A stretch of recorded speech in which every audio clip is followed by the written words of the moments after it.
Big boss Malayalam season 6 ആരംഭിച്ചതു മുതൽ ഹൗസിനുള്ളിലും പുറത്തും ഒരുപോലെ ചർച്ച ചെയ്യപ്പെട്ട പേരുകളാണ് ജാസ്മിൻ്റെയും ഗബ്രിയുടേതും. ഇരുവരും ഇപ്പോഴും ഒരുമിച്ച് നടക്കുന്നതും കോംബോ കളിക്കുന്നതും പ്രേക്ഷകർക്കിടയിൽ വലിയ വിമർശനങ്ങൾക്ക് കാരണമായിരുന്നു. ഇരുവരും ലവ് ട്രാക്ക് പിടിക്കുകയാണെന്നും രണ്ടുപേരും ഒരുമിച്ചതിനടക്കം എല്ലാം ഫേക്ക് കളിയാണെന്നും വരെ ചർച്ചകൾ ഉണ്ടായിട്ടുണ്ട്. എന്നാൽ എല്ലാത്തരം വിമർശനങ്ങൾക്കുമിടയിൽ ഗബ്രി കഴിഞ്ഞ ദിവസം ബിഗ് ബോസ് ഹൗസിൽ നിന്നും പുറത്തായിരിക്കുകയാണ്.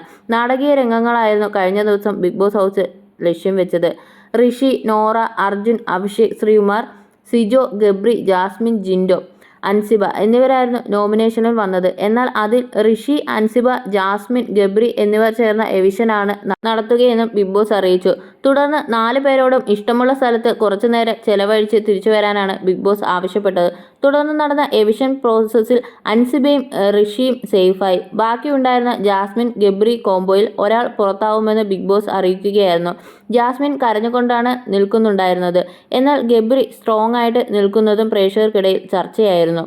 ഗബ്രി പുറത്തായെന്ന് മനസ്സിലായതോടെ ജാസ്മിൻ ഗബ്രിയെ കെട്ടിപ്പിടിച്ച് കരയുന്നുണ്ടായിരുന്നു. തനിക്ക് ഇനി ഇവിടെ ആരുമില്ലെന്നും ഇത് പറ്റില്ലെന്നും പറഞ്ഞാണ് ജാസ്മിൻ കരഞ്ഞുകൊണ്ടിരിക്കുന്നത്. ഗബ്രി പോകുന്ന സമയത്ത് ജാസ്മിൻ്റെ പേര് പറയാത്തത് ജാസ്മിന് വലിയ വിഷമമുണ്ടാക്കിയിരുന്നു.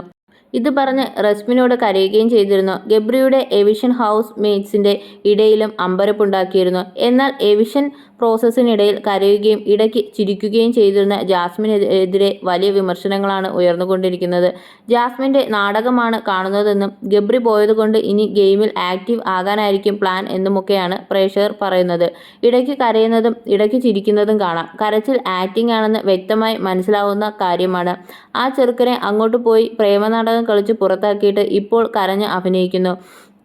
ചട്ടനും പോയി പൊട്ടനും പോയി എവിഷനിൽ നിന്ന് രക്ഷപ്പെട്ടു എന്നുള്ള സന്തോഷത്തിൽ ഇടയ്ക്കിടയ്ക്ക് ആ മുഖത്ത് പുഞ്ചിരി വിടരുന്നതും ശ്രദ്ധിച്ചാൽ കാണാമായിരുന്നു.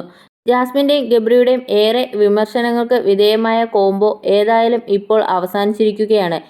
ഇനി എങ്ങനെയായിരിക്കും ജാസ്മിൻ ഗെയിം കളിക്കുക എന്നത് കാണാൻ പ്രേക്ഷകർ ആകാംക്ഷയോടെ കാത്തിരിക്കുകയാണ്.